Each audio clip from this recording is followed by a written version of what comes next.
Okay, so let's continue with the material on neural networks. I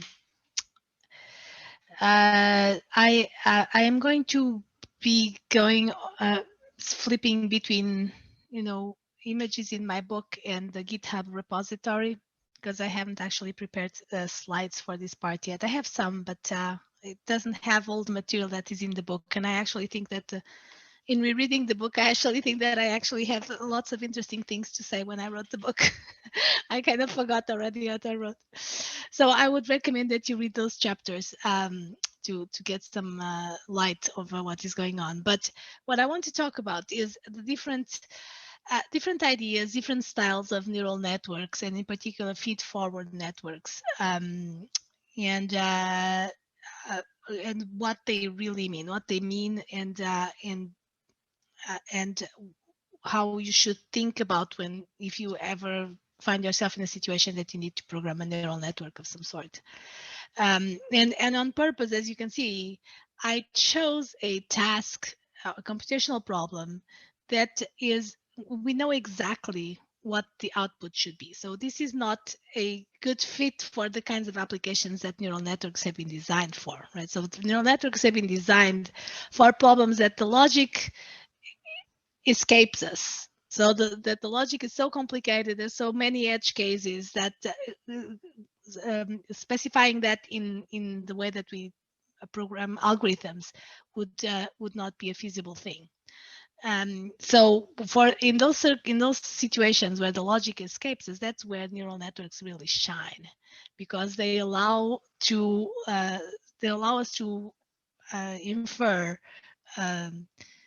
encoded logic, right? So logic that is going to be represented in the weights of these edges. That it's kind of, it's not the way with conditionals, ifs and elses and whiles and things like that we come to understand what algorithms are. But in that respect, they are more powerful in a way. So and I've explained already the simple, fully connected double layer of inputs and outputs, which is the ones that I covered on Tuesday. And today I'm going to cover a few more that explain different interesting things about these systems, these what's called connectionist models, the neural networks. So the next one that I'm going to cover is what's called a bow tie network. Can you see my screen? Are you seeing my PowerPoint? Yep. Yes. Yeah, okay, all right. So I'm going to cover this encoder, what's called an encoder decoder architecture, or you can call it bow tie. And these are neural networks that basically they start with a large layer, and then they have a sequence of layers that are decreasingly smaller, increasingly smaller, and then they expand from there. And this does not need to be symmetrical. Whatever layers you have on the funnel part, it's not necessarily the same levels that you have on the expansion part. I just drew something symmetrical because it's easier to draw something symmetrical, but it doesn't need to. But the idea is that you squish the data, you compress the data, and then you uncompress it, and you get some other representation, possibly the same type of data. So for example, figure, if the input is a figure, the output is also not a figure, probably of the same, even of the same size, but it's something that it's going to highlight something specific about that figure, right? An image. So and in order for me to explain these decoder architectures are really funky. I think what these encoder architectures do, these multi architectures do, is that they really they, especially on the small problem that we're looking at, they really bring up the issue that now we are dealing with real numbers. We're not dealing with binary data anymore. I could have fooled you on Tuesday, when we are looking at those character transformation network, right? I'm using one hot encoding and then one hot decoding. This is still zeros and ones. Yes, they are represented as integers in the network, but it's still zeros and ones. And so it doesn't look very interesting in that way because it's still binary. You know, it's just zeros and ones. However, once you go into a bow tie network and a bow tie architecture, then we're forced into the real world, literally. So let me explain. So I'm going to pull up my book because this is the one that I've been the picture what I have. So here's what we're going to do. We're going to do the same thing that we have been doing, which is transforming the characters. Okay, so normalizing, lowercasing the letters, eliminating the numbers, and the punctuation and stuff like that. But now we're going to do it with this architecture. So we're going to have on the input, we're going to have a one hot encoding of the characters, and then we're going to compress. Okay, and we're going, and the hidden layer in this case, the problem is so simple. It's exactly just one neuron, just one.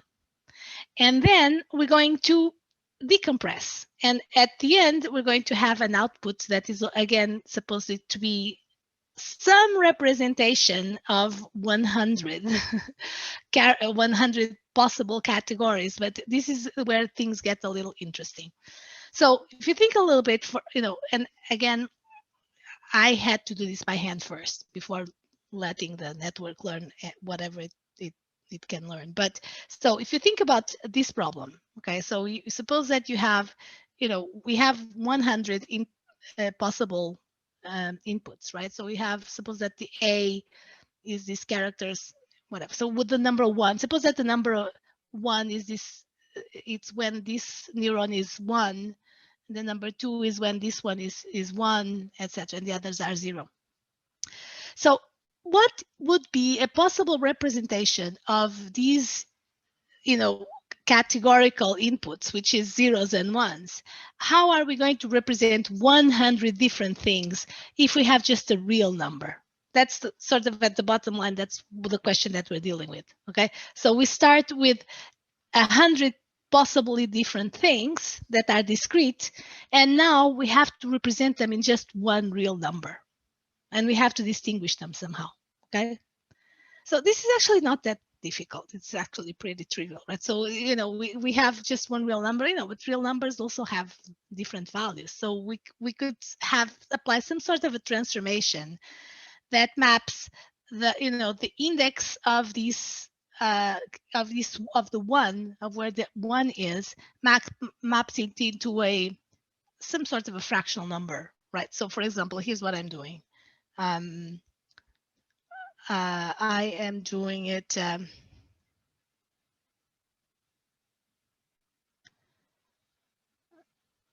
Okay, so I am doing it for the character K. I am transforming it into 1 over K.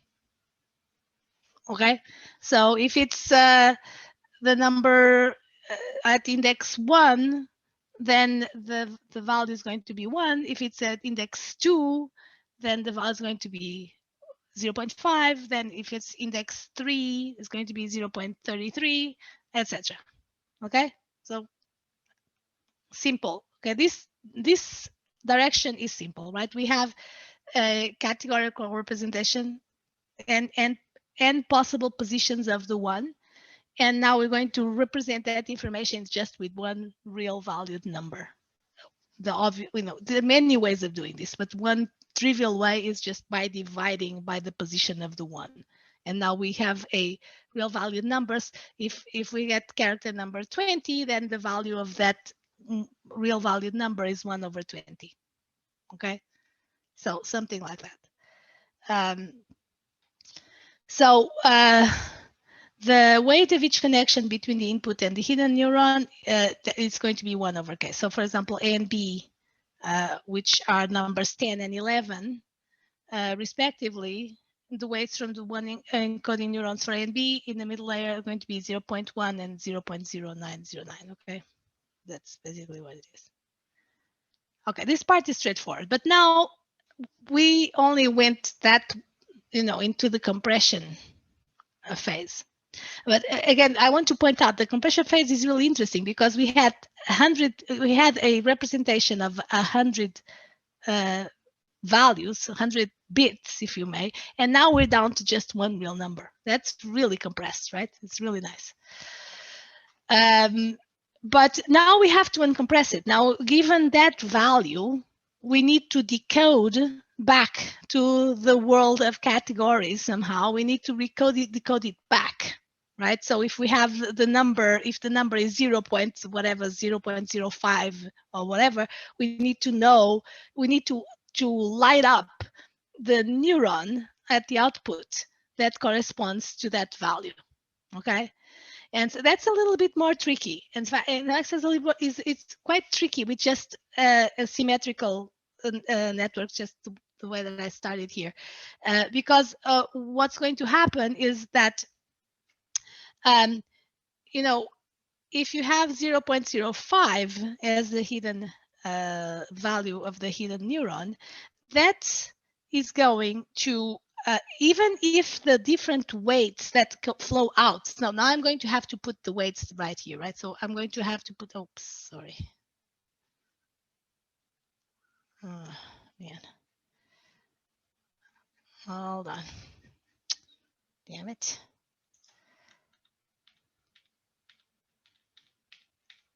Okay, so these weights are trivial. Now these weights, I could multiply them back, right? So the reverse operation, right? So we can reverse the weights, whatever weight I put here, this weight's going to be the reverse, right? And in principle, you'll get, you know, whatever character, you get exactly the number 1.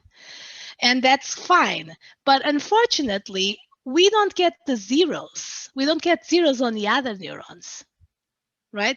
Because each one of these weights is going to have a value that is not 0, right? And so if you have some number over here, for example, 0.5, this 0.5 is going to flow through the different edges with different weights. And yes, one of the neurons is going to be exactly 1, or, you know, close to 1, but the others are not going to be 0. So now we lost the ability to have one-hot representations here on this output. Okay, so we start the problem here with one-hot representations. We wanted to have one-hot representations on the output, but it's going to be really, really difficult to do that. Actually, the network can't do that.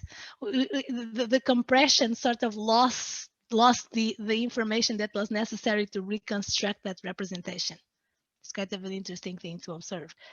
There's no way that you can have a one-hot representation here, okay?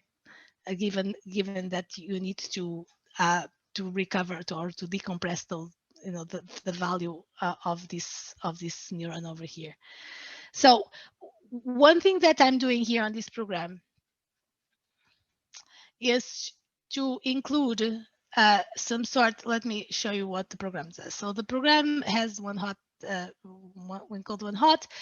Now the decode values, and again, this is the setting, the weights of that layer, you know, the edges that go into the neuron, and this one is setting the edges that flow from the neuron to the output.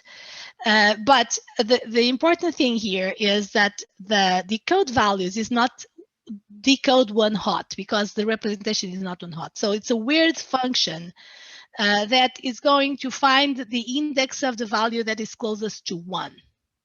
All right. So basically it's going to find the absolute, the you know, whatever value is the closest to 1, then that's the character that we have. And the reason why this may not be exactly 1 is because we're dealing with real numbers, and it, you know, the multiplication and then going through the multiplication by a fraction and then going another multiplication by another fraction may not give you exactly the number 1, but it's going to be close enough.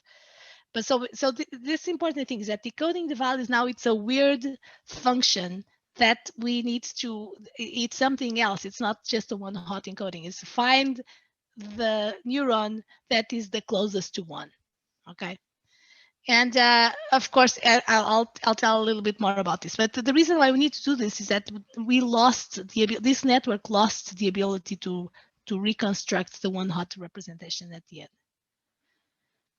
And so the next question is, can these weights be learned? Okay, so can we do this with just with learning? And the answer is yes, we can. And in fact, I think I have it here. I just added this other version to the GitHub repository. But the important thing is that, well, what exactly are we learning? So if you try, in fact, I would suggest that you do it. If you try to learn with just this very constrained network, with just one neuron in the middle, if you try to learn the one hot representation of the output, I don't think you're going to be able to do it. The network will not be able to learn. However, if you try to teach it in a way, this weird output representation that I just had, which is what I have here.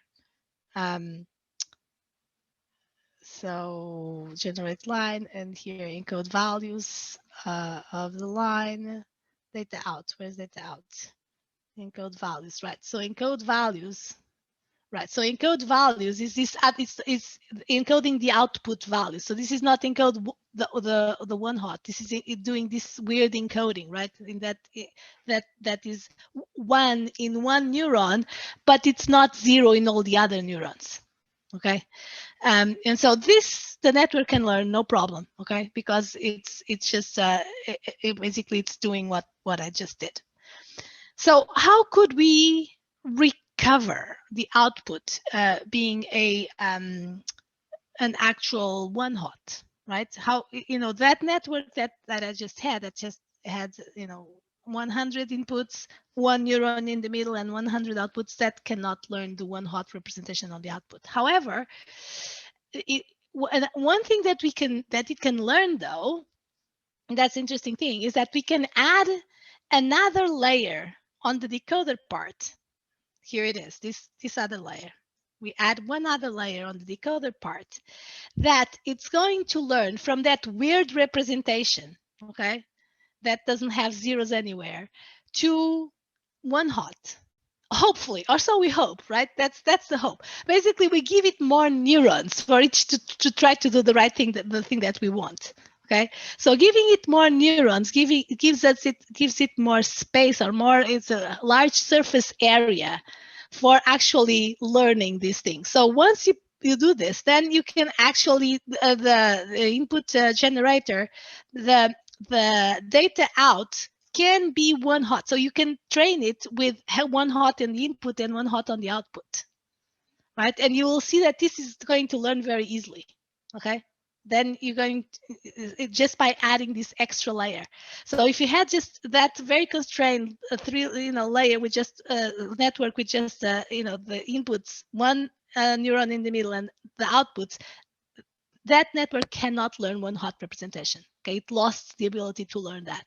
But if you add one extra layer, then what I think is happening, I don't know, but what I think is happening is that that network learns that weird stuff representation in the next to the last layer, and then on the last layer it finally learns how to go from that weird representation into a representation that has just one on one and mostly zeros on the other on the other neurons. So that's interesting. Okay, interesting how some networks are not able to learn some problems, but if you change and add more neurons and maybe in some special ways, then you recover the ability to learn things again. So that is the bow tie network is an interesting thing. So another variation that I want to talk about, I think I talked about here somewhere, whatever.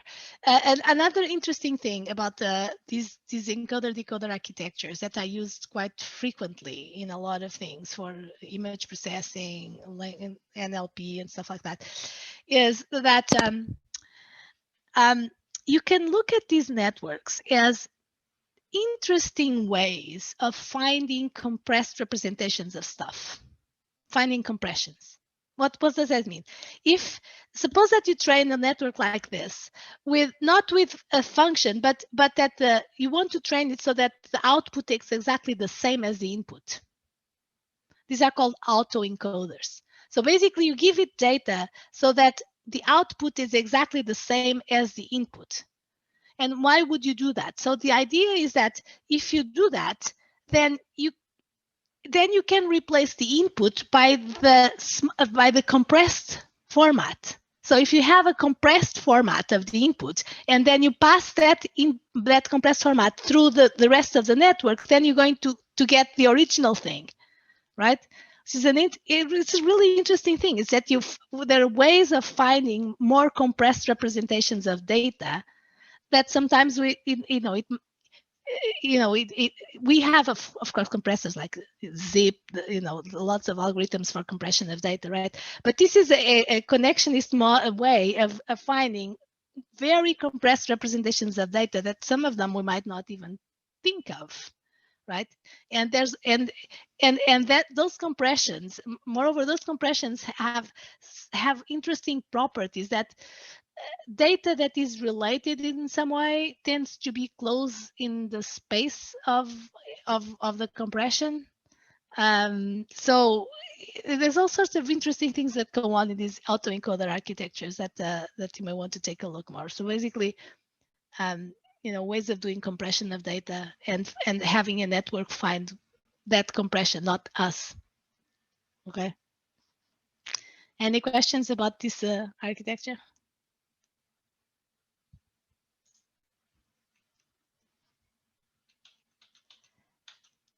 All right. So let me go back. Let me move forward now to the next level up.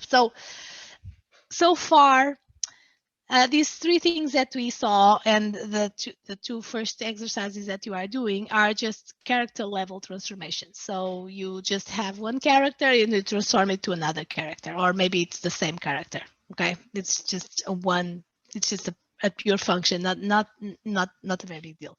Now let's move to the next part of the problem the next part, the next few chapters of this part of the book cover the problem of eliminating single letter words. Okay, so if you have just a single letter A or whatever, I or so, that should be replaced by a space. Now this is a little harder because now we are not just looking at one character at a time. We have at least to look at 3 characters at a time, right? Because now we can only identify that it's a single letter by checking whether the adjacent characters are white space or punctuation or something like that, right? So now we're not just one single letter, but a sequence of letters. Okay, this is adds a little complication here. So the first network that I tried with this, okay, this is like the complete brain death way of trying to do this problem, is suppose that you just have the most basic network, which is this, fully connected inputs and outputs. But now the input is not just one character. The input is an entire line. Okay, just give it an entire line of like 80 characters, okay? And the output's going to be another line of 80 characters. And now we are seeing the entire thing, right? So we see the entire thing and we know that each character is 100 bits, right? So now it's relatively easy to see what these edges should be doing, right?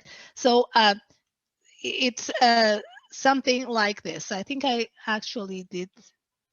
Yeah, I set the weights on this by hand too. So let me see if I have this right. So we can program not only the character transformation functions, but also the dependencies among the characters at different positions of the line, right? So here's what we're going to do.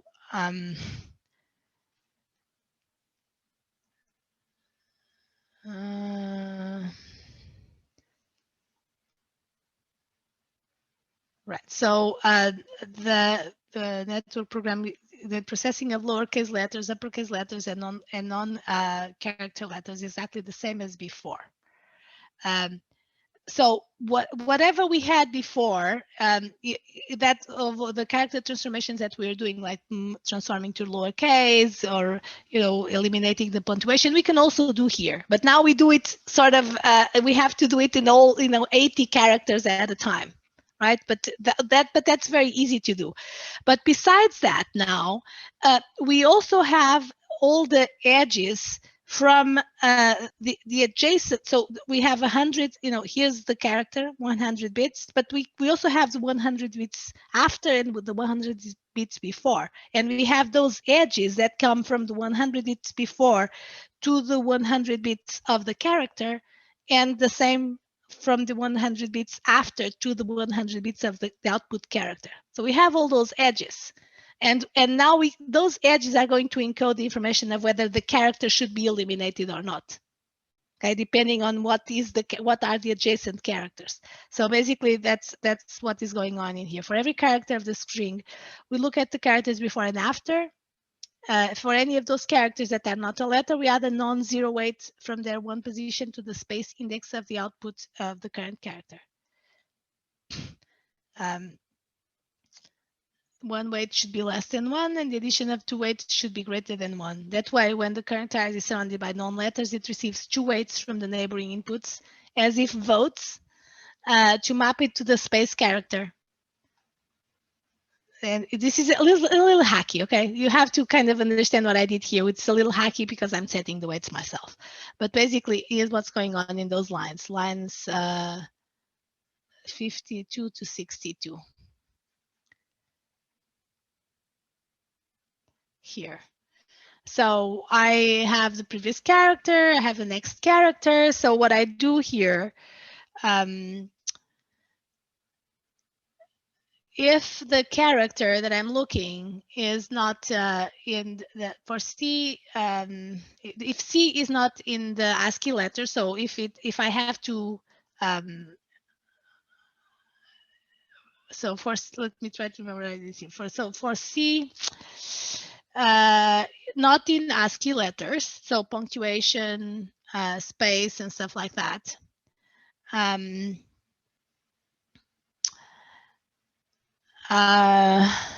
to remember, right? So I put this something like this.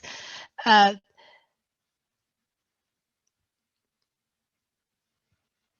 man, I don't remember anymore what I'm doing. What's the hackery that I'm doing here? So the previous character, the edge of the previous character to the space, it's going to be 0.75, and the next one to the previous space, to the space. Okay, it's going to map it to the space character. I have to remember, I should have done more pictures as I was writing this book. I had all the pictures in my head. I'll have to retrieve them and read this again. But the idea is that I'm going to map, if I detect, so for those characters that are surrounded by punctuation and white space, I'm going to map those characters to a space character. So I have to do something on these edges of the surrounding characters that to the output character at that position, okay? And I'm setting those values so that when they add up, right? When they add with each other, because you can have, they're going to add up. They're coming from 2 places, right? It's the previous character and the next character, right? So, and I don't know, maybe you could have just a character that the character before is an empty space, but the character after is not an empty space, right? So the one that has the empty space before, this character is going to send some weights onto the output character, but the one after is not. But you can also have the situation in which they're both surrounded by an empty space, for example, and those are actually going to to bring the weight. So you can see the neighboring characters as sort of voting, right? And we have what I'm doing here in these numbers, with the way that I'm doing these numbers, I'm setting them up so that only after a certain threshold is actually identified as, okay, this should be eliminated, right? This character should be an empty character. Not in the situations where only one of the neighbors says, okay, you should be eliminated. It's only when both of the neighbors said that you should be eliminated that the character is actually eliminated. And that is coded here with some very special values of these edges, okay? That I don't, there could be many values, but these kind of work. So basically now I have this gigantic network, and this is a really gigantic network. Okay, so the size of the input is 80 times 100. The size of the input is 80 times 100, and the size of the edges is 80 times 100 square, right? Because in all these fully connected networks, every input neuron connects to every output neuron. So it's double the the square of the size of this thing. So it's gigantic. Like I have like written it here, 100,000 or something, like a million or something like that.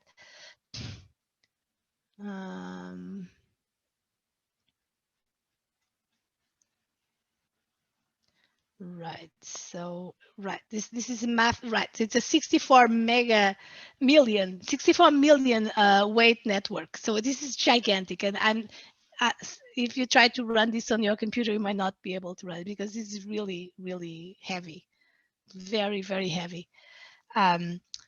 Where this, in the previous network, the encoder decoder, it was just 100 edges in, 100 edges out, so 200. And then if you wanted to have that extra one, it was another 10,000.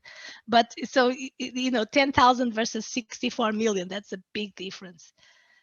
So this is not a very good network. Basically, this is a monolith, right? You just throw numbers at the problem, throw space at the problem, and hope that the problem gets solved somehow. So you, by the way, you can learn these things. So you can, the first implementation here, I set up the weights myself, but then I also have a version that the weights can be learned. Okay, so that is right, with a lot more data. It's just it's not pretty. It's the equivalent of a monolith. It's just not a pretty thing. So the main design from the design perspective, the main concern is to obtain the desired output without having to think much about subdividing the problem or how to take advantage of code that already exists, or basically the entire problem is just one single conceptual unit, and the network has to do everything. Within those 60 million edges, we just cross our fingers and hope that it does what we want it to do. All right, so that's an ugly. That's an ugly one. So now let's do something a little smarter. So again, the same problem here that we're doing here. So the problem at hand is still the problem of eliminating single letter words. Okay, so eliminating single letter words. So what we had before is that we were looking at the entire line, okay? But we don't need to look at the entire line, right? We need to look at 3 characters at a time, right? That's at the minimum, we need to look at 3 characters at a time, right? So if we're looking at 3 characters at a time, we can identify all single letter words in this sequence. Right, and the trick is now we have to slide it. You have a sliding window. So it started character 0 with a window of 3, and then we move to the character 1, move to the character 2, etc. So we slide this window of 3 characters, right? We scan through the inputs. So that's what we're doing here. So the picture is sort of this, that you have some sort of a network that is going to have not just one character and not 80 characters, but 3 characters as input. And as the output, what we want is the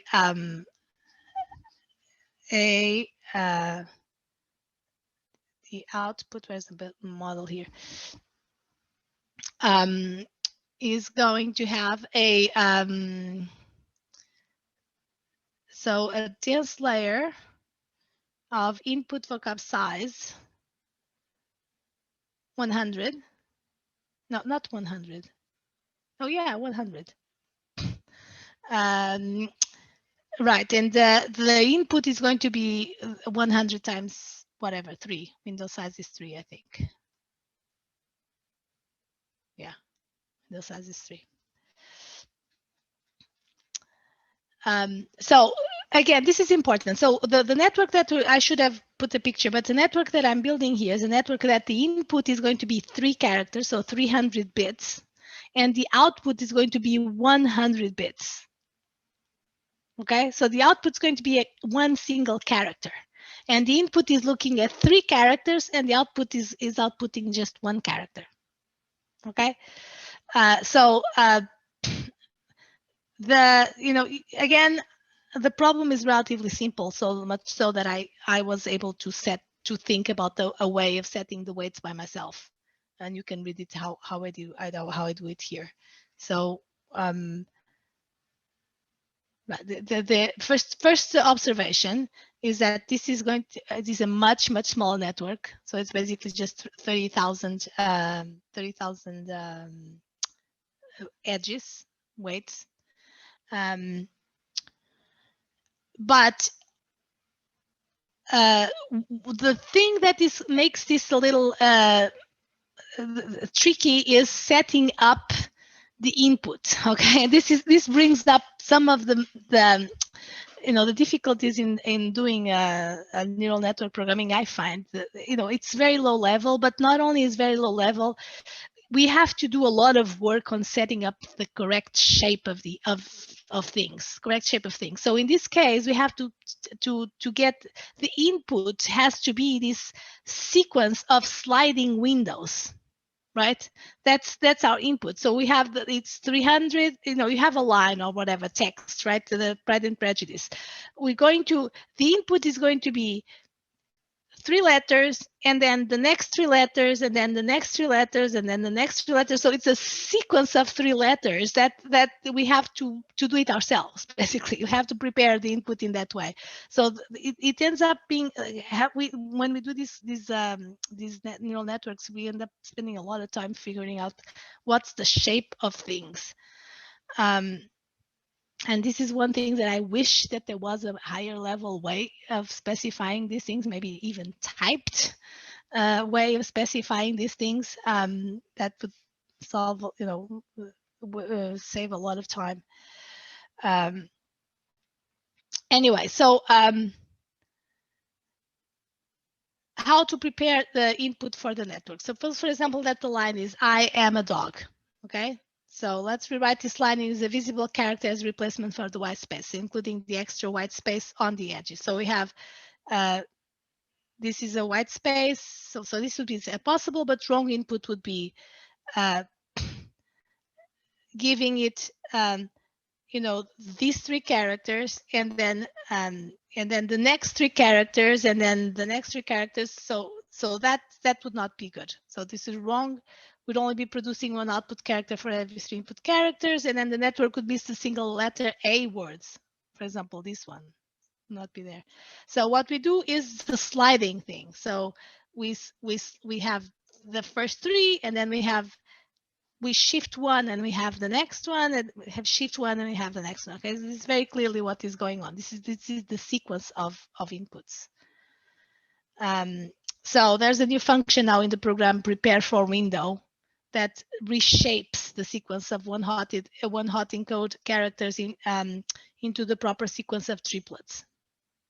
All right. So this is what is it called? The prepare for window. Prepare for window. Look at the prepare for window function there. This uses NumPy reshaping operation. So I find, honestly, I find these the need to do these things and kind of think carefully about the shapes of the inputs and stuff. One of the hardest things in neural networks is that one, at least for me. It's really tricky to kind of think of what's the shape of the input, because it just has it's not, it's very implicit, and you kind of have to think hard about these things. I wouldn't want to think so hard. So but having done that, then we can do this very easily, and this can also be learned. Although I don't have the learning thing here, but this can also be learned, right? So I left it as an exercise. Okay, so that is the sliding window. The next one, I'm going to not talk about it today because recurrent networks are really interesting. And I want to dedicate the whole lecture to, or at least a big portion of the lecture, to explaining what recurrent networks are and how they relate to other things that we do in regular programming. So let me stop the formal lecture here. And so what I explained today doesn't, so your last exercise is going to be about recurrent network. So on chapter 40, you can start getting ahead. I think the chapter is pretty much explains what is going on, but I want to leave that to Tuesday, to talk about some more interesting consequences of recurrent neural networks, and what they do and what they don't do, and kind of surprising things that I was expecting them to do, but they actually don't do that. So let me just go back here and remind you. Right. So here's of what I talked today. The bow tie. Yeah. So the bow tie network.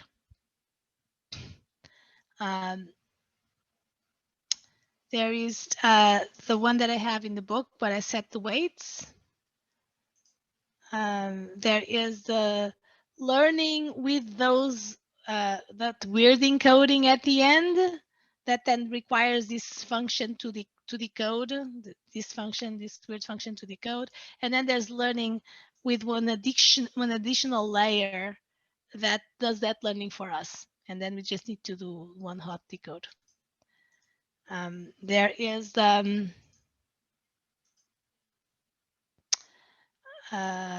this neural monolithic thing over here, both with setting up the weights directly and learning, and with learning.